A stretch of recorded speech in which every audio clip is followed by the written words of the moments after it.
पाकिस्तानी सियासत में ख़वातीन की शिरकत की, और जो कि हम देख रहे होते हैं वाकई इंतहाई कम नज़र आ रही होती है। निस्फ आबादी इस मुल्क की अगर देखा जाए तो वो ख़वातीन हैं, और लेकिन उसके अलावा भी अगर देखा जाए तो सियासत में उनकी शिरकत जो है, उनकी शमूलियत बहुत कम हमें नज़र आ रही होती है। हालांकि बहुत अहम है ऑब्वियसली, क्योंकि अगर हम ना हो तो अब वो कहते हैं ना कि एक आबादी है, उसमें से अगर आप 50% निकाल देते हैं तो उसमें क्या रह जाता है। और देखा जाए तो ख़वातीन की शमूलियत इस वक्त तकरीबन 20% है, इससे ज़्यादा नहीं है। लेकिन एक ज़बरदस्त बात यह है कि अब ख़वातीन आगे बढ़ना शुरू हो गई हैं और नज़र आ रहा है कि वो इस फील्ड में बढ़ सकती हैं, और तादाद भी बढ़ाने के लिए वो कोशिश है। अकरबा फातिमा की बात हम कर रहे हैं, एक नौजवान सियासतदान है जो 8 फरवरी को होने वाले इलेक्शन में पीपल्स पार्टी के टिकट पर सिंध से मैदान में उतरेंगी। ये पाकिस्तान की कम उम्र उम्मीदवार भी हैं, और आज के शो में हमने इन्हें बुलाया भी है, हम इनसे बात भी करेंगे कि किस तरह से सियासत में आने का उन्होंने फैसला किया। एक तो यंग, उसके बाद मुश्किलात, जाहिर है कठिन सफ़र तो है, ये सब हम सब इसको एडमिट ज़रूर कर रहे होते हैं, लेकिन पीपल्स पार्टी ने उनको टिकट दिया है, वो कैसे दी है और क्या उम्मीदें, आज इस बारे में हम और ये देखें सभी यहाँ पे we must appreciate a political party. यूँ तो हर पॉलिटिकल पार्टी की जिम्मेदारी है कि वो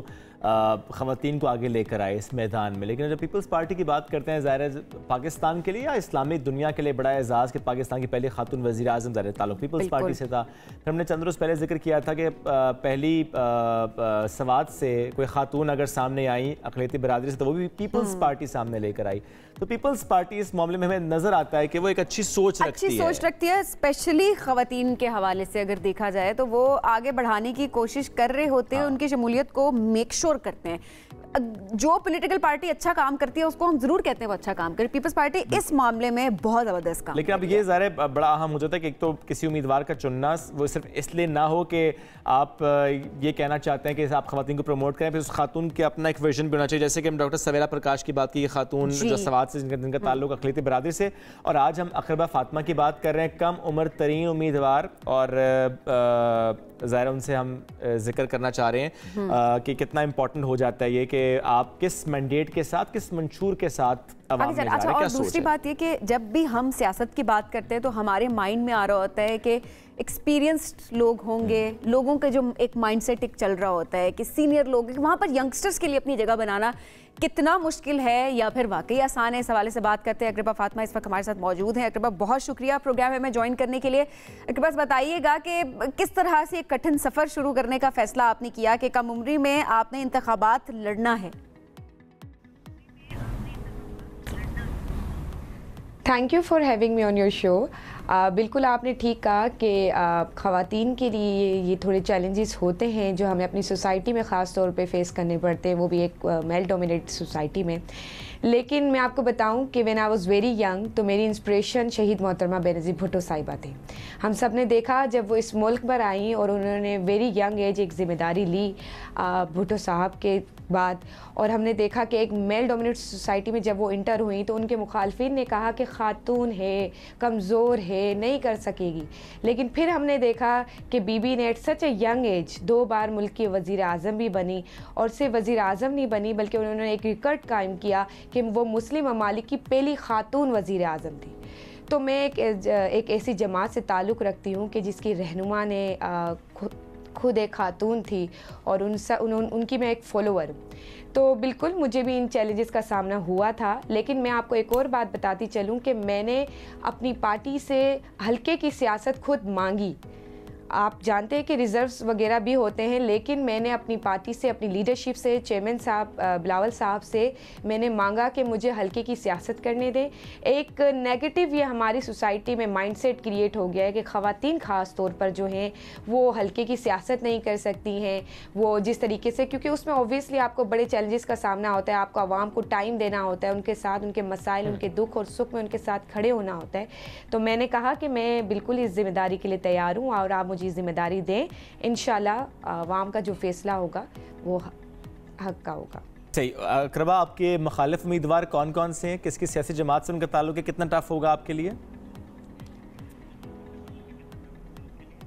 देखिए लास्ट टाइम जो पीटीआई के हमारे यहाँ से विनिंग कैंडिडेट थे और अब जो है हमारा अभी भी हमारा पीटीआई से और एमकेएम से और कुछ दीगर टीएलपी और कुछ मजहबी जमातें हैं, लेकिन फिर मैं आपको बताती चलूँ कि देखें उन्होंने सबको आजमा लिया है और अब एक नई सोच नौजवान चेहरे की ज़रूरत है। देखिए आजमा तो पीपल्स पार्टी को भी फिर बहुत लिया सिंध ने, अकरबा ये बात तो ना करें। कराची पूरे सिंध में जी मैं कराची की बात कर रही हूँ कि कराची में पहली मर्तबा हमारा, हाँ काफ़ी एक तवील अरसे के बाद कराची में हमारे मेयर साहब आए। आप जानते हैं हमारे मेयर साहब भी ही इज़ वेरी यंग और लोगों ने जब उनको मौका दिया तो उन्होंने बहुत बेहतरीन काम करके दिखाए हैं। अच्छा वैसे अकरबा यंग जुडिक्शंस ऐसी होती है। दो बातें, एक तो ये कि यंग की आपकी नज़र में डेफिनेशन क्या है, और दूसरा आप अपनी अगर एज से मुतालिक बता सकें, जो कि ज़रा हमने आपके बारे में जो बताया कम उम्र तरीन, तो हम ज़रूर नाज़रीन के लिए समझना चाह रहे हैं। एक तो आपकी एज, आपका एजुकेशन बैकग्राउंड क्या है? जी मैं 26 साल की हूँ। I have done LLB from university of London और इसके अलावा मैंने BMS किया है फ्रॉम इकरा यूनिवर्सिटी। और इसके साथ साथ मेरा अपने इस हलके में मेरी एक पूरा फैमिली तवील बैकग्राउंड है। मेरी वालदा इस पार्टी की सीनियर कारकुन रही हैं और उसके बाद फिर 15 पिछले सालों से मैं खुद वालदा के साथ ही ग्राउंड में। तो जब मैं 19 साल की हुई तो पार्टी ने मुझे सूबाई deputy information secretary youth wing की जिम्मेदारी दी और मुझे बिल्कुल एहसास है कि ये इट्स वेरी सेंसिटिव और it's very big responsibility on my shoulders का आवाम के मसाइल और खिदमत से आप इलेक्शन के दिनों में और चूंकि आपकी वालिदा का ताल्लुक पीपल्स पार्टी से था, इसलिए ही पीपल्स पार्टी, या आपकी अपनी कुछ सोच या ऐसा कोई और मामला था पॉलिटिक्स को लेकर कि आपने भी ज्वाइन किया एंड देन पीपल्स पार्टी की तरफ से? नहीं जी मैं आपको यही बात बता रही हूँ कि मेरी जो इंस्पिरेशन थी शुरू से वो शहीद मोहतरमा बेनज़ीर भुट्टो साहिबा से थी कि जिस तरीके से उन्होंने जदोजहद की, स्ट्रगल की, फिर उसके बाद बिलावल साहब ने जिस तरीके से तमाम मामलात को संभाला है। और देखें हम सब इस बात पे यकीन रखते हैं कि तमाम जमातों को हमने आजमा लिया है। एक नई सोच, जब चेयरमैन साहब फॉरेन मिनिस्टर बने तो हमने एक पॉजिटिव इम्पैक्ट देखा, पॉजिटिव इमेज हमारे पाकिस्तान की क्रिएट हुई है मुल्क भर में, इंटरनेशनल। मैं फिर वहीं पर आऊँगा। आपने कहा है तमाम जमातों को आजमा लिया है, तो फिर अकरबा ने पीपल्स पार्टी की ज्वाइन की, फिर तो नई पार्टीज है ना, IPP भी है, भले सिंध में ना सही लेकिन पीपल्स पार्टी को भी आजमा तो लिया। ऐसा नहीं कहा जा सकता कि कोई नया सियासतदान आ रहा है मैदान में या कोई नई पार्टी मैदान में आ रही है। देखिए मैं कराची की बात कर रही हूँ, मैं कराची की बात कर रही हूँ। कराची में अनफॉर्चुनेटली कुछ ये हुआ, हमने माजी में देखा कि बहुत बुरे तरीके से धांधली वगैरह तो एक अपनी जगह रिगिंग, लेकिन उसके साथ साथ हमने ये देखा कि मेयरशिप देखें एक बाउंड्रीज होती है कुछ डिपार्टमेंट्स की, कुछ जुडिक्शंस की, तो उसमें ना तो सूबाई गवर्नमेंट इन्वॉल्व हो सकती है ना तो फेडरल गवर्नमेंट इन्वॉल्व हो सकती है। तो इसी तरीके से जो मेयरशिप थी वो हमारे पास नहीं थी और उस वजह से जो कराची के कुछ पार्ट्स थे जिसमें डेवलपमेंट वर्क है और इस तरह की तमाम अदर स्टफ़ है उस पर हमारी इन्वॉल्वमेंट नहीं थी। और मैं आपसे एक और बात भी एक्सेप्ट करती हूँ, देखें कुछ चीज़ें होनी चाहिए थी हमारी हुकूमत में जो नहीं हो सकी और उसमें बेहतरी की ज़रूरत है।